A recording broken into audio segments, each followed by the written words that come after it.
His face was familiar from the 1940s onwards as a major film actor. Good luck to us, Danny. And Lord Richard Attenborough, as he became known in later life, was a success on both sides of the Atlantic. Open up, Harry. We dig. Around the clock. I've never seen anything like it. Versatile and skilled, he appeared in over 50 films. Hey, you got a minute? Yeah. Come on, I'll show you. And as a director, he created work on an epic scale. His impact on the entire film industry will be everlasting. He knew, frankly, that cinema is probably more influential than political power. And he was wedding the two together. He was a great equalizer. He democratized every single space that he was in. Just learn your lines and you will be given by that director, Attenborough, the greatest place in the world to stand.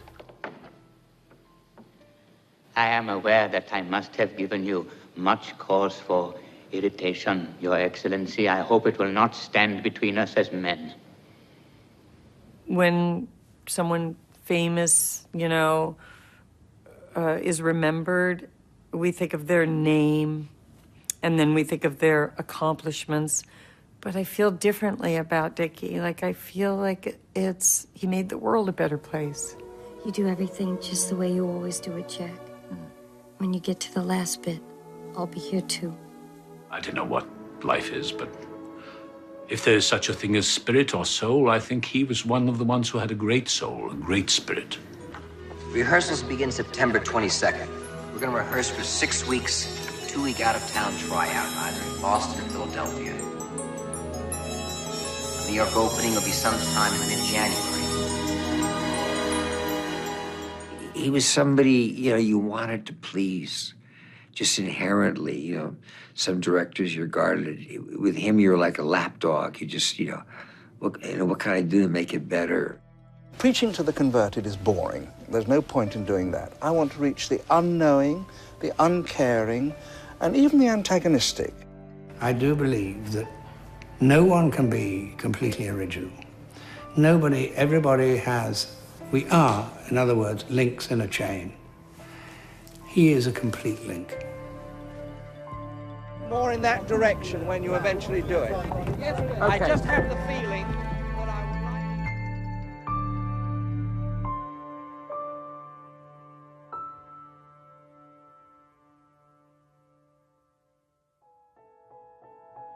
When Richard Samuel Attenborough was born on August the 29th, 1923, the name Attenborough wasn't famous. This was a family devoted to academic and social issues. His father, Frederick, the son of a working-class baker, rose to become a Cambridge don and principal of Leicester University. His mother, Mary, was at one time a suffragette and a founder of the Marriage Guidance Council. For that period, they were a very political family, unquestionably, and very, very firmly fixed in that semi-idealistic, and I say that in the most affectionate sense, idealistic left-of-centre strand of British politics that emerged in 1945. The Attlee 1945 government was the moment of their dreams. The governor, as Attenborough called his father, wanted his son to attend Cambridge University. The younger boys did, with David Attenborough becoming the world-renowned naturalist and John forging a career in the motor industry. But encouraged by his mother's interest in theatre, Attenborough had set his heart on attending the Royal Academy of Dramatic Art.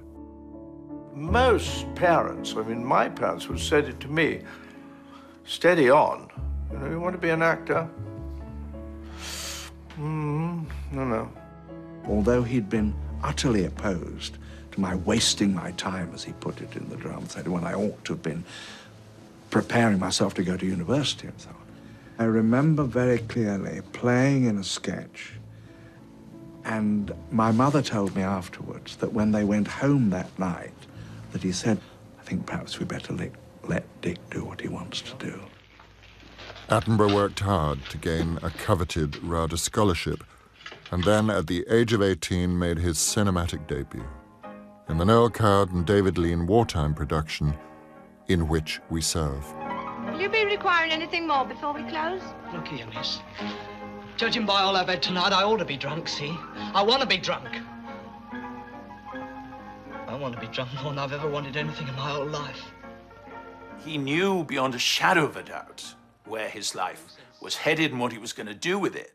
He was sort of born focused, and I don't think there was ever any wavering. And he had this all-embracing interest. You know, he was a man of film.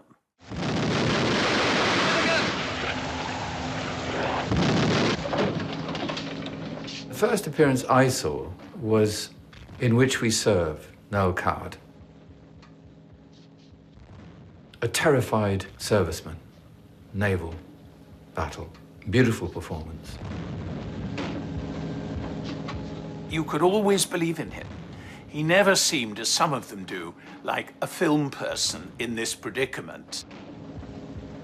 That man has been brought before me, charged with leaving his post without permission. He had that extraordinary ordinariness that some players manage to retain despite becoming stars. After his 19th birthday, the young actor was required to wear a real uniform, seconded to the ARIA film unit at Pinewood Studios, and he was a man in love.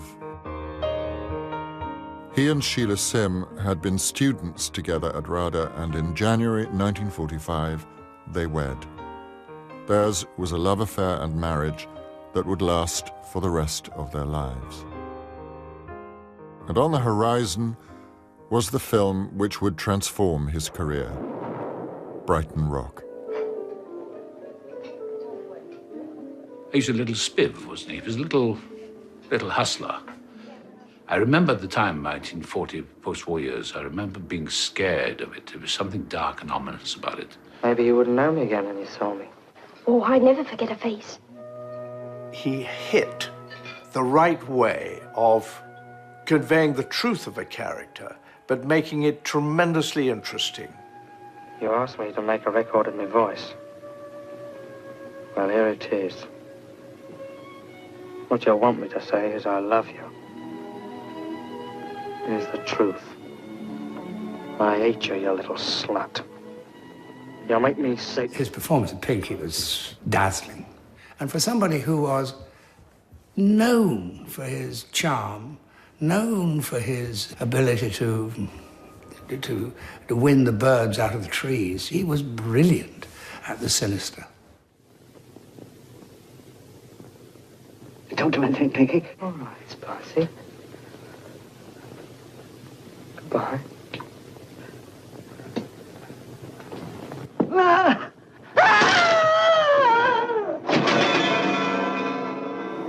These banisters will need mending for a long while. Now in his mid-20s, Richard Attenborough was a film star, while Sheila, a fine actor in her own right, made a difficult decision. Do you want to know why? She realised that Dickie was this enormous force and he needed the background, a very calm background. He wanted a family and the family home, and she gave up her career and never went back to it. I think Sheila, for years, sacrificed where she'd like to be, what she'd like to be doing. And she created a kind of cocoon of security around him. I can't stress this enough. Richard Attenborough couldn't have been Richard Attenborough without Sheila Attenborough. She was always there, wherever he went, was always smiling and laughing and relaxed and, and I'm sure it was very, very difficult sometimes. It must be difficult to live with a man who's so focused and so driven. The couple's children, Michael, Jane, and Charlotte, were all born in the 1950s. As he grew up, Attenborough's own parents had instilled in him the importance of family and an awareness of the potential horrors of a wider world. In 1939, at the onset of World War II, Richard's mother Mary brought home 2 Jewish sisters rescued from Nazi Germany. Their parents having died in a concentration camp, Irene and Helga remained in the care of the Attenboroughs until they were adults. For Irene and Helga, whom I adored, they have helped to shape my life, and we had no hesitation in taking you into our family and loving and adoring you, and being so proud of Ma and Pa, who said that is the way to live. What I was struck by was that he just said, his mother said, this is the way it's going to be. Not because she was headstrong, but because she was confident she was doing the right thing. It was disruptive. It wasn't something that made family life easier, and yet how defining it became in the long run. For Dickie, compassion was in his DNA. It wasn't something to be sought or quested on. It was in his DNA. I think he was brought up to put into life the best of what they could do. My name's Ball. I'm from the Argus. Oh, yeah? You didn't come out on strike, did you, Mr. Curtis? No. In the late 1950s, Attenborough wanted to take more control over his career and pursue more social realism in his film work. He set up an independent film company with fellow actor Brian Forbes, Beaver Films.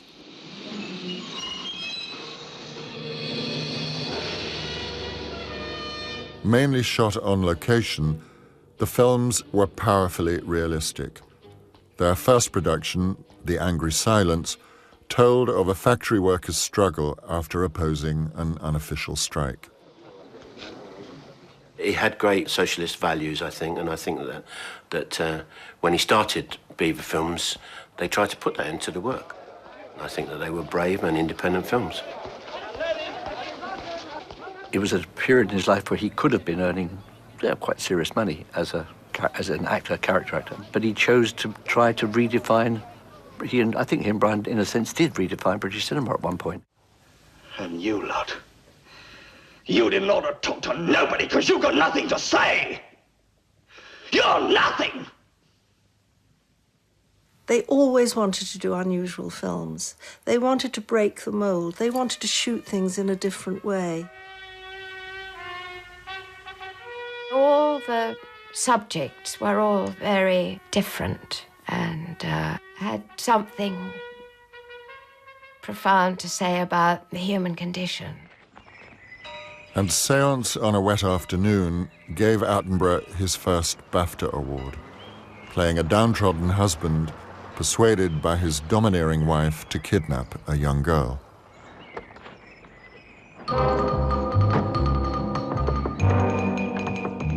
All his performances were always crisp and clean and intelligent, and as if he had a secret. You were always curious. Yes, I suppose the truth of the matter is I haven't taken it in yet. What we've done.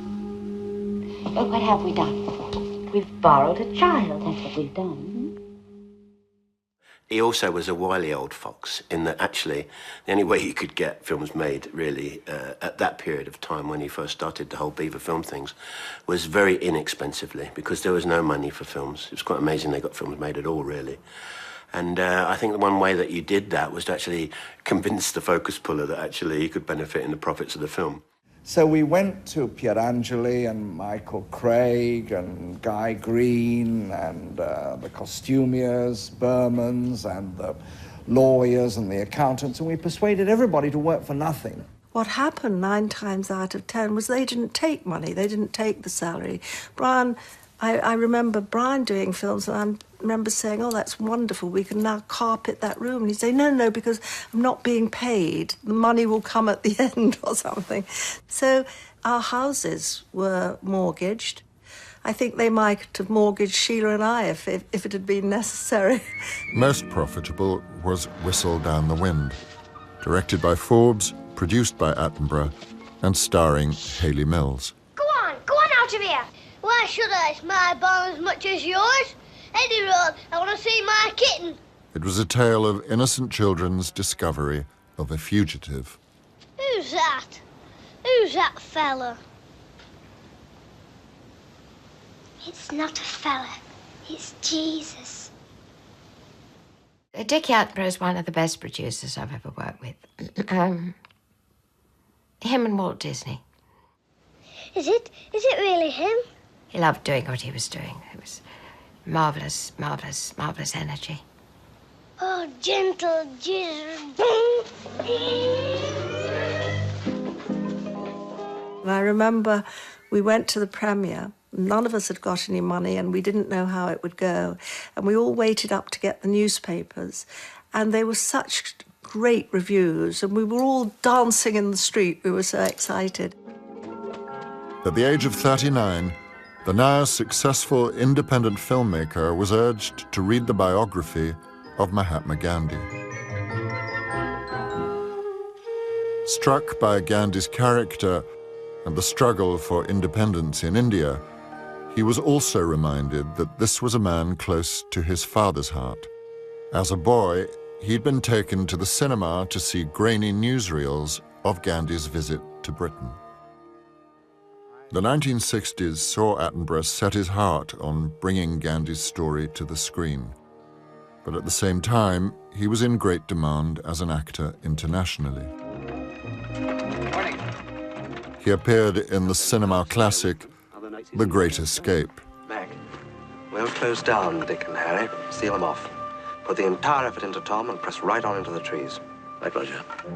Open your eyes, what do you see? This thing's a miracle for you and me. And won a Golden Globe for his performance in the musical Dr. Dolittle. Within a meager month, I've seen my wildest dreams come true. 'Cause I've never seen anything like it, nor of you. Hey, come on. Relax, huh? But his first Golden Globe came for another film with Steve McQueen, The Sand Pebbles, which also starred Candice Bergen.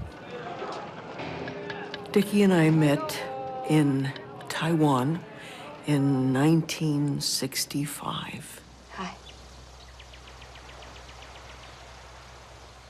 She's a school teacher. I met her on a steamer. And thank God that Dickie was there because he was, of course, the most buoyant energy. But it was a very long location. And that was when he started speaking to me about Gandhi. He asked me about playing Margaret Bourke-White in Taipei, and I was thrilled to play it. I just, I didn't realize it would be such a long time. In 1968, he appeared in The Bliss of Mrs. Blossom, a comedy starring another of Hollywood's leading actresses. Bravo, Robert. Bravo, you were magnificent tonight. The first time I worked with him was Bliss of Mrs. Blossom. Bliss. Darling. Funny. We played husband and wife, with my lover stashed in the attic. Darling, Harriet. Coming. You know, to tell you the truth, most of our interspersed off-screen time was discussing Gandhi. A dream of a lifetime about to come true. Yes, dear. And he talked about this with such passion and understanding and knowledge and what it meant. And of course, he was involved with Gandhi's point of view. Also very involved with the passive resistance. Discussed the Salt March like he had been on it. I just have the feeling that I would like now more in that direction when you eventually do it. Attenborough was spending so much money developing Gandhi that as the 60s turned to the 70s, he said he could barely pay the gas bill. He couldn't have known it, but he would first direct 4 other films, including Young Winston, though his directing career began unexpectedly. One night, Johnny Mills rang me up and said, Dick, I've got a subject which Len Dayton and I have been working on, which we'd like you to read to see if you'd like to direct it. It's called Oh, What a Lovely War. Dickie called him up the next morning and said, I think it's marvellous, absolutely marvellous. I've got a couple of ideas, but actually, I think it's marvellous. I said, Johnny, I mean, I'm thrilled to, I mean, I'd adore to do it, but I mean, why did you ask me? And he said, well, I have to be absolutely honest. We decided we either ought to have a director who knew everything or one who knew absolutely nothing. And that's why we came to you. And the rest is history. And he was absolutely brilliant. He was a brilliant director. Right. Nice smile from everybody.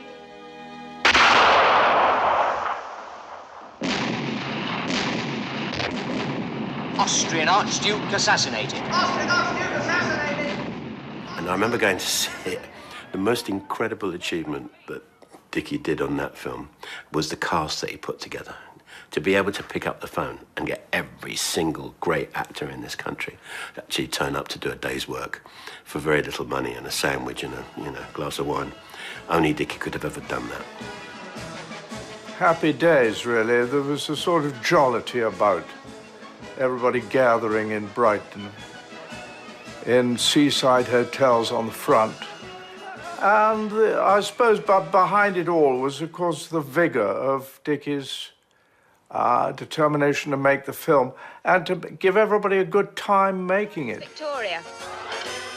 Oh, What a Lovely War was a musical about the brutality of World War I, and the first-time director displayed a daringly modernist vision.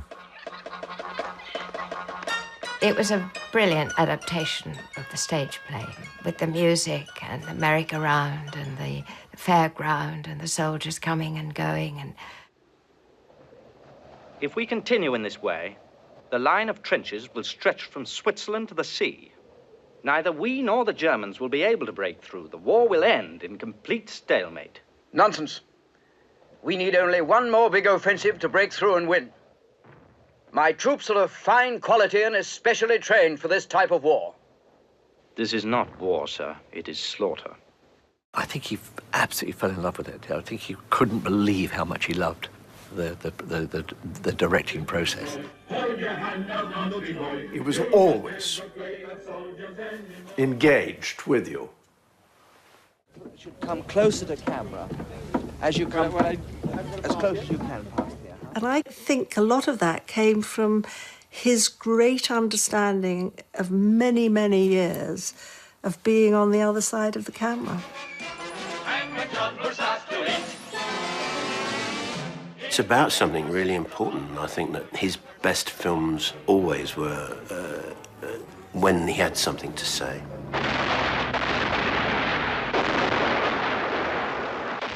it had a profound impact about the waste and the futility of war. Poetic and poignant, the final scene slowly reveals 15,000 crosses on the hillside. In an age before computer graphics, every cross was planted by hand, and the little girl who appears is Attenborough's youngest daughter, Charlotte. Granny? Granny, what did Daddy do in the war? And when they ask us... But I think to show those headstones, and actually what it was, what the upshot of it was right. But that very much Richard, showing what is really human, really deeply human. However finite what you're saying and showing seems, there's a child, and a child represents hope, and hope represents continuity. Strangely enough, I think that's very much the way that that Richard saw life. I think he saw it as very difficult, very, very tough, but ultimately hopeful. Attenborough, the director, had triumphed, and was about to triumph as an actor again. Lean right back. Shut your eyes. Close your eyes. That's it. Shut your eyes. Now then. Start your breathing. Then. In the 1971 film 10 Rillington Place, he gives one of his most chilling performances. Smells a bit funny, Mr. Christie. Alongside a fledgling co-star. It was very exciting. It was very exciting to be able to do it. Yeah. So, I mean, it was in the beginning, really, of my film career. Oh, that's not a bad district, is it? It's not bad. The film portrays one of Britain's most notorious miscarriages of justice. Yes? We've come about the flat. How Timothy Evans would lose his family You just want to look it over. and be hanged for crimes committed by real-life serial killer John Reginald Christie. Richard's style, basically, throughout the whole of this, was enormously secretive. Enormously secretive, very North Country. Just sort of, well, but in a way that was acceptable in the South at that time. There is another couple very keen. Irish, as a matter of fact. No, we'll take it. Well, you're doing the right thing. It was very dark, I mean, for him to inhabit that man. And because we were living it, there was the street. Exteriors were filmed in the real Rillington Place. Now, you and Teddy can have a nice sleep. There's a good girl. I would also suspect that he knew it was a damn good role.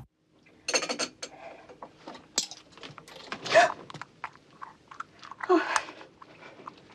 Mr. Christie. I thought you might like a You did make me jump. little cup of tea. Well, I've just had one, actually. Well, that's all right. We were about to do the scene where he's gonna kill me. And he was not looking forward to it at all. And he just said to me, "Oh, Dux," which he always called me Dux. He said, you're so lucky. You don't get so nervous. And I said, "Dickie, do you get nervous?" And he said, "Yes, always."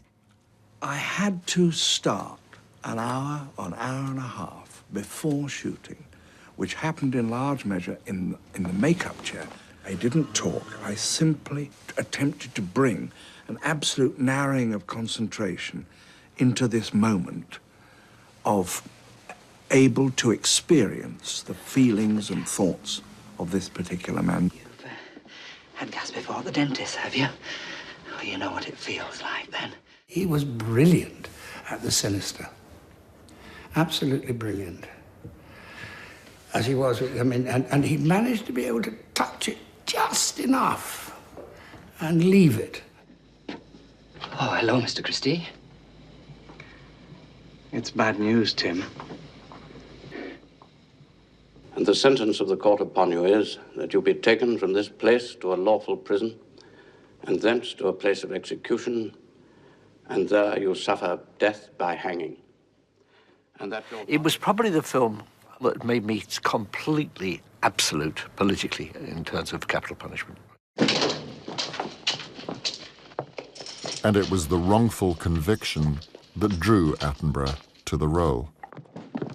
I suspect he was always interested in the dark side of humanity. The unfair distribution of kindness.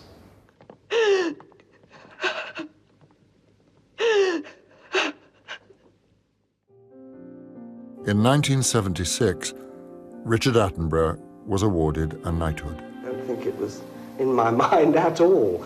And I suppose rather strange. I mean, when I came in just now and you said, "Good afternoon, Sir Richard," I mean, it does sound very strange indeed. I suppose one will get used to it. It was a moment neither of his parents had lived to see. More than a decade earlier, his mother Mary was killed in a car crash, and in 1973, his father Fred died at the age of 85. For 15 years now, Sir Richard Attenborough had been trying to finance the film of Gandhi. In the late 1970s, he teamed up with American impresario Joe Levine, whom he hoped might hold the keys to all the right doors. But first, Levine wanted him to direct another ambitious film. He did A Bridge Too Far on the basis that Joe would go with Gandhi.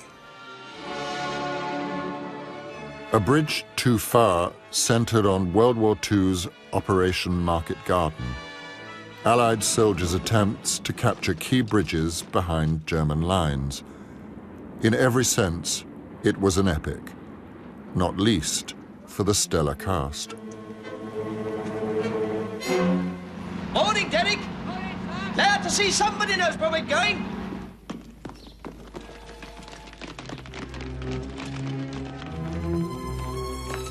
I think he demystified the skill of the director. He didn't complicate it. He didn't make a big deal about it. He shot it and moved on. You know, something just occurred to me. What's that, sir? You're wearing the wrong camouflage.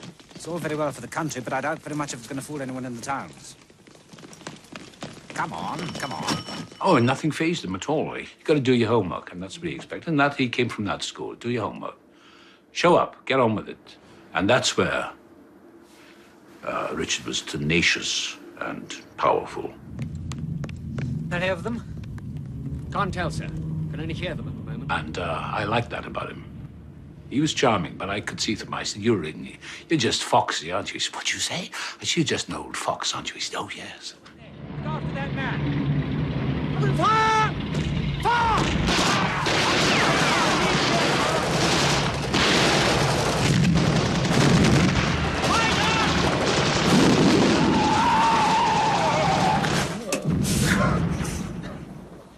Hello, Harry.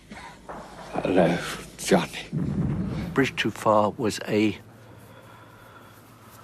tribute to people he knew during the war. He actually had a very clear understanding of sacrifice. How short are we? A mile?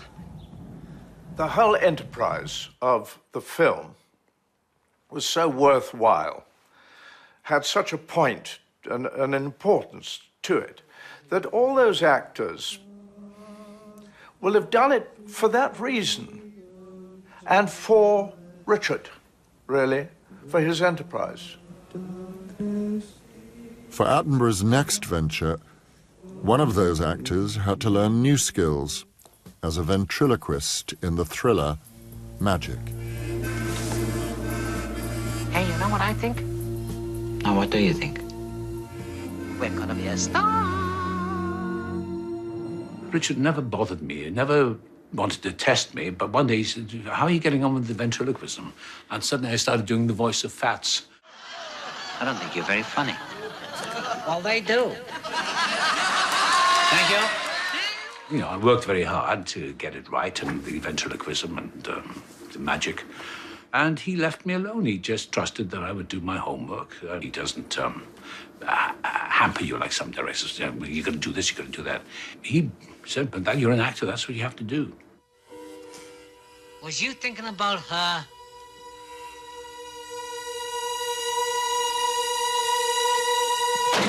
But if trust was broken, there was another side to Attenborough. And I remember someone who was consistently late, whinging.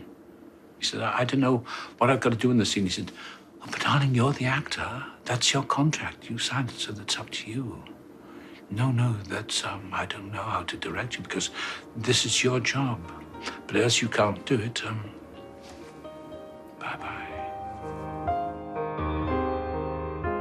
By 1980, Gandhi was closer to becoming a reality, though the financing was still precarious. He had mortgaged, sold, borrowed money, whatever he could do on his house, on his children, everything he could do to raise the money to make the movie, he did it. It's just a saga of such size. And he never lost faith, and he never gave up. Furthermore, he faced prejudice and ignorance. The common wisdom in Hollywood was you wouldn't want to make such a picture because nobody under 40 had ever heard of Gandhi. Even those who revered Gandhi had reservations. There were questions in the Indian Parliament about the making of the film. One MP insisted that Gandhi should never be seen on screen. He should be a moving light. To which Dicker responded, "I'm not filming bloody Tinkerbell." Then there was the question of casting the leading actor. Hello! I'm looking for Mr. Gandhi.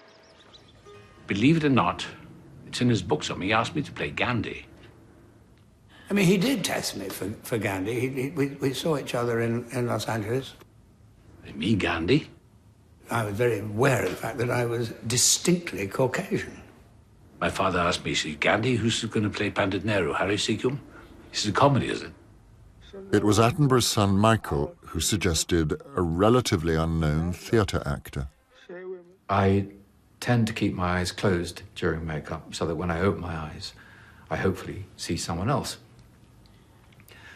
And I opened my eyes and looked in the mirror, and there he was. Richard walked into the room, looked at me, collapsed into an armchair, and for a little while looked defeated. But I realized it wasn't defeat, it was that strange exhaustion of reaching the top of a mountain, or one mountain in a range of mountains. And he just looked at me and said in a rather quiet voice, "Ben, I want you to do it." In those few seconds, he entrusted me with 20 years of hard labor on his part. The filming of the life of Mahatma Gandhi finally began at the end of 1980. Attenborough still had mountains to climb as areas of investment failed. When I arrived in Bombay, he would shoot all day. Did? And then at night, he would go out and have dinner with people from whom he hoped to raise money. It was exhausting because it was such a huge movie in every way. Almost every scene involved many, many extras and the weight of the subject matter. And he was really spent.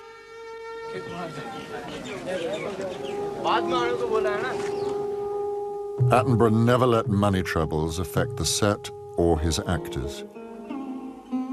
Every day was new, every day was fresh. What he brought to the film set was a joyous passion in telling one of the most beautiful stories that history has ever produced for us to tell each other now. We'll go. Long live! Long live! Long live! It was like a military campaign, particularly something like the funeral that we shot on the anniversary of Gandhi's real funeral, which was probably the single most extraordinary day of my life, actually. We've been advertising in the villages and on television and on radio. Please come and help us reenact the funeral of Mahatma Gandhi. When the massive crowd turned up, it was staggering. What I asked for the road to be blocked. Which what they haven't done is they've let people come in. So I want the road blocked and I want all these people... Would you do that straight away? You'll need to feel that you can hold on to something. I'd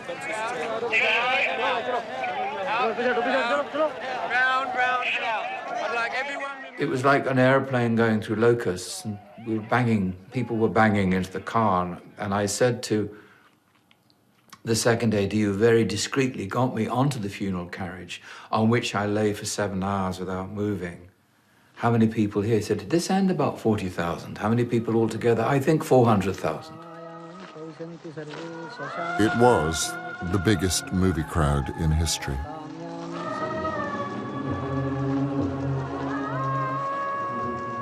As filming ended, another challenge lay ahead. Rather than try to go out in the marketplace quickly, we wanted a year to work on it. We had to educate the public on who Gandhi was. We got out booklets to teach in the schools. We put a bulletin board up and we said, "A world event." Now, what made it a world event? We said it was a world event. Richard Attenborough for Gandhi. The world event won 5 BAFTAs and was up against E.T. and Tootsie at the 1983 Academy Awards. It was nominated for 11 Oscars. Have you heard the news? Well, we won 8. Bleeding hell, 8! I was there. I was there with him the night that they won the 8 Oscars. It was a pretty amazing event. I've never seen a man happier in my life. I mean, you know, to have the piss around 2 Oscars is not bad. It doesn't happen to many people. If Gandhi had been a failure, Richard would have been a bankrupt. There was no doubt about it. Knowing Dickie, I should think after the Oscars and he was on the plane home, he was thinking of the next thing that he wanted to do. Again. And the next thing he wanted to do was a surprise departure.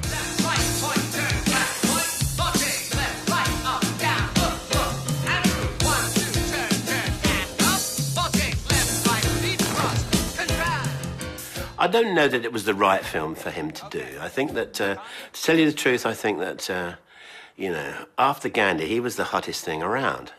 You know, because everybody, you know, loved he must have made about 50 speeches and they're all brilliant. So he was pretty hot.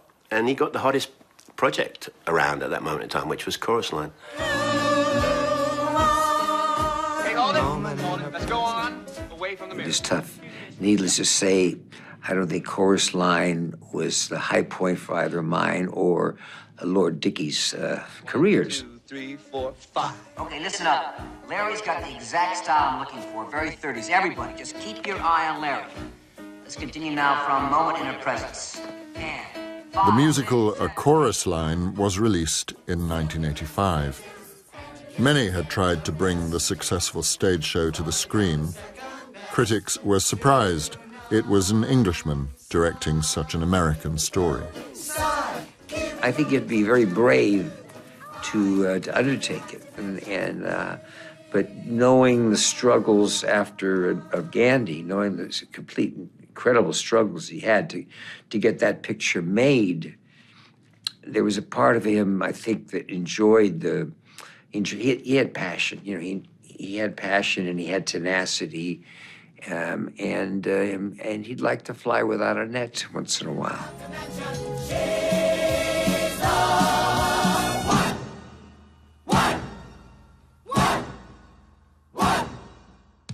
Nobody came out of it as far as the talent, even including me. Nobody came out of it as a star, but it was a wonderful, wonderful opportunity to get to know well a magnificent man. I went to visit him in New York. I was in New York working, and he was making a Chorus Line, and we had lunch together. Sheila was there, and we were talking about this was happening at this particular point of his life. And he suddenly said to me, Putz, I would give anything to be your age. Now, what's the difference in our ages? It's a dozen years. Anything to be your age. He said, the energy I would have had. He said, damn it, it all came too late. We have reason to believe you are in possession of subversive documents. We have orders to search these premises. In 1987, the 64-year-old Attenborough turned his attention to the appalling truth of racial segregation in South Africa's apartheid era. Donald, they're after Evelyn. Cry Freedom told the story of intimidation suffered by journalist Donald Woods and his family, forced to flee the country after reporting on the death in police custody of Steve Biko. You are forbidden to write anything, whether privately or for publication. You are forbidden to enter any printing or publishing premises of any kind, and are restricted for that 5 years to the magisterial district of East London. Attenborough experienced threats himself in South Africa and moved filming to Zimbabwe. We had to provide day and night security for him. They follow you everywhere. They think they do. The special branch in South Africa would have stopped at nothing to stop the movie. The way to stop the movie was to stop Richard Attenborough, and a bullet would be the way to do it. We may hate the bastards that run this country, but this is still our home. What do you want to do? Just accept Steve's death? Accept what this government's doing and is going to go on doing? He was so single-minded, you see. He said once he'd got it into his head, this is the film I'm making, nothing would have put him off that. He was the only one doing that kind of story, you know. He made a film about apartheid, you know, in the Hollywood system, which I think is just an enormously, you know, incredible achievement. I don't know, it's very easy to say now because so many films have been made since. But when you're the first, you know, it's not that easy. And I think he did incredibly to get the film made in the first place. But you, the black child, smart or dumb, you are born into this. And smart or dumb, you'll die in it.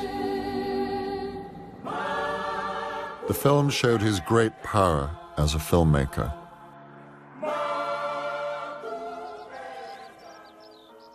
But the work Attenborough considered his best was a smaller, more emotional piece set in the English countryside. The thing that Dickie did so wonderfully with Shadowlands was, first of all, he cast wonderfully. He really understood that he needed somebody who had that quality of restrained repression, if you like, of things happening beneath the surface. I'm a little in awe of you, and so I'm a little tense. And when I get like that, I get kind of, I don't know. It's very childish. I'm sure I'll get over it soon. Not too soon, I hope, please. Because I like a good fight myself. Shadowlands was the true story of author C.S. Lewis and poet Joy Davidman, their 4-year marriage, and her early death from cancer. It was Attenborough's most triumphantly intimate work. It was one of the few films that I felt sad at the end of every day because I never got to say those words again. You do everything just the way you always do it, Jack. When you get to the last bit, I'll be here too. I will, of course, always personally remember him in sobs on the set of Shadowlands because it did rather make us laugh. I mean, he literally was in floods at the end of practically every take. We're doing the scene, and sometimes the sound, he said, we have to cut because we can hear the director crying. And I used to laugh at him. I said, you're just a crybaby. He said, why are you so hard? You have no heart. I said, no, I don't.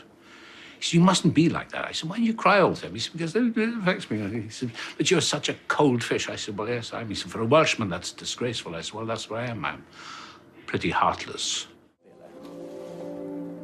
I remember we were filming the very last scene in Oxford, in the, where was it, Magdalen College, I think it was. And I'm looking out the window and I say, there's a quote of a line about being a boy. Twice in that life, I've been given the choice. And I am pretty tough. I don't cry. I don't like sentiment. I can't stand it. And as a man, the boy chose safety, the man chooses suffering. And as I started the line, I broke down. I just broke up. I couldn't speak. I choked up, and I don't know why. And Attenborough said, I got you. Got you. You do have a heart.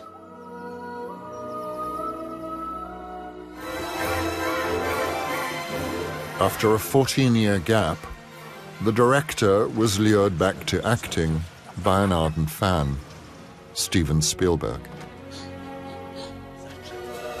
Welcome to Jurassic Park. His performance introduced him to a new generation, followed by a role that endeared him to millions more in Miracle on 34th Street. He was a great Kris Kringle. He was the closest, just his persona, to being Santa Claus. I mean, he had a cheeriness in those eyes. Merry Christmas to you, Brian. In 1993, he was made a life peer. I, Lord Richard Attenborough, do swear by Almighty God. Lord Attenborough of Richmond-upon-Thames was more than a successful actor, producer and director. He was a tireless, charitable campaigner. Arriving at Downing Street this morning was the president of the Muscular Dystrophy Group, Lord Attenborough. He handed in a petition of 100,000 signatures calling on the Prime Minister to give equal treatment to severely disabled people across the UK. I went to a variety club luncheon. My father was making a speech about Dickie, and he proceeded to read out a list of positions. President this, and chairman of that, and vice and founding member of this, and it went on and on and on. Because if he could help, he would help, and he did help, and he helped one hell of a lot of people in his time. He used his influence and experience to advance the film industry and broadcasting with patronage of the National Film and Television School, the BFI, RADA, BAFTA, Capital Radio, and Channel 4. BAFTA would not exist today had it not been for Richard Attenborough bailing it out when it was in deep crisis. BFI would have been a very different body. Film school would have been a very different body. I'm interested, obviously, mostly in the arts in general, and in cinema and media, including television, video, and so on.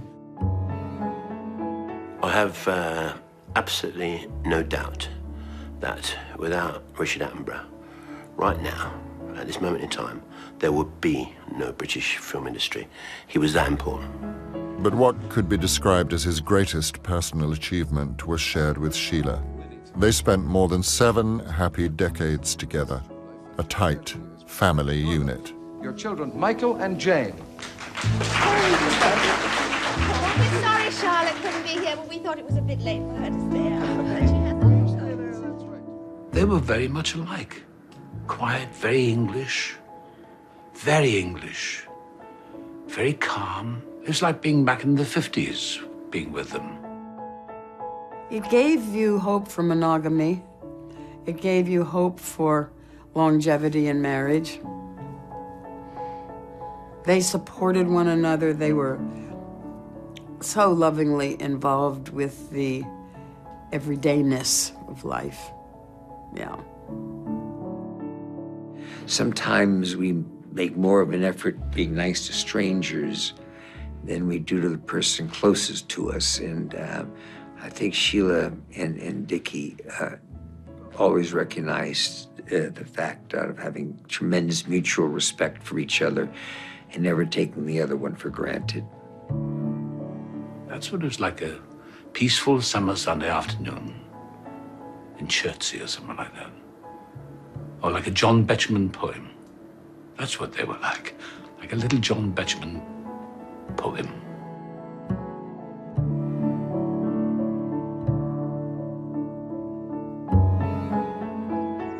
Attenborough didn't believe in retirement. Always forward-looking, he directed Closing the Ring at the age of 83. You don't smoke? I thought I'd take it up again.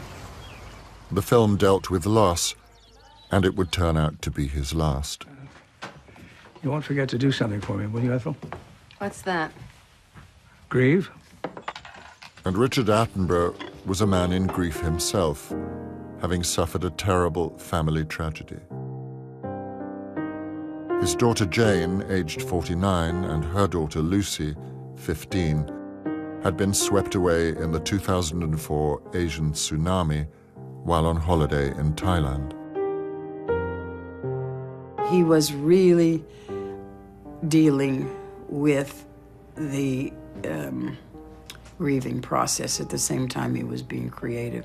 And we talked about death, and we talked about what does that mean, and that was paramount in his mind, how to deal with that loss. Death will be no more.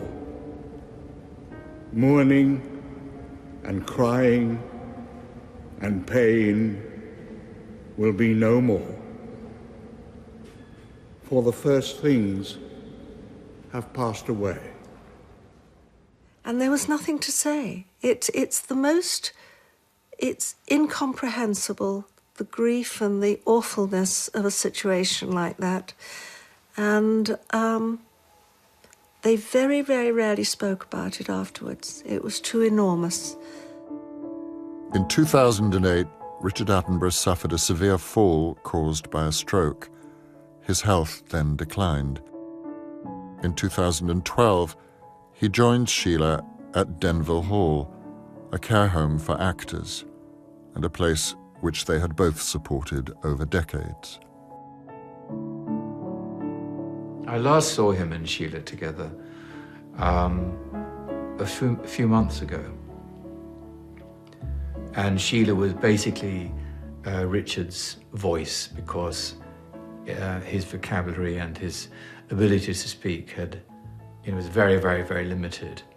So it was the same relationship.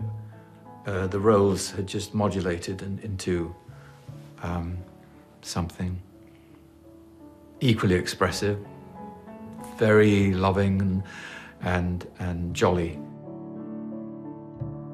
Just devoted. The word is devoted, and it's absolutely the right word.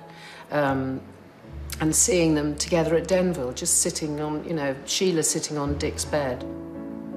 Just amazing and wonderful and totally inspirational. In fact, one of the last things I saw Richard do was wink at his wife and look at me and say, "Cheeky." I shall never think of Dickie as he was the last few years of his life, because the person that I remember and the person that I think went on till a very old age was this man of enthusiasm, of passion, of desire to do better, of explore new areas, and with such a gust for life. Lord Richard Attenborough, compassionate and tenacious, who lives on through 70 years of film and always in the hearts of those who knew him. And if I look back over my own life, little did I know when I watched that film that I would actually do fine with him. I'd become a friend of his, and we'd share confidences. On the few occasions in my life where I really needed to have a friend, he's been utterly consistent. He was always there. Generous, warm, kind, and always prepared to believe the best of you. He was doing more than making wonderful movies. He was also trying to make people see and make people appreciate what they had, what they didn't have, what they should be striving for, I think. The thing is that he was working through a period of British films which was extremely difficult to navigate. And he was responsible, as captain of that ship, for getting it through. I remember him as somebody in whom I placed an absolute trust and whom I loved very much.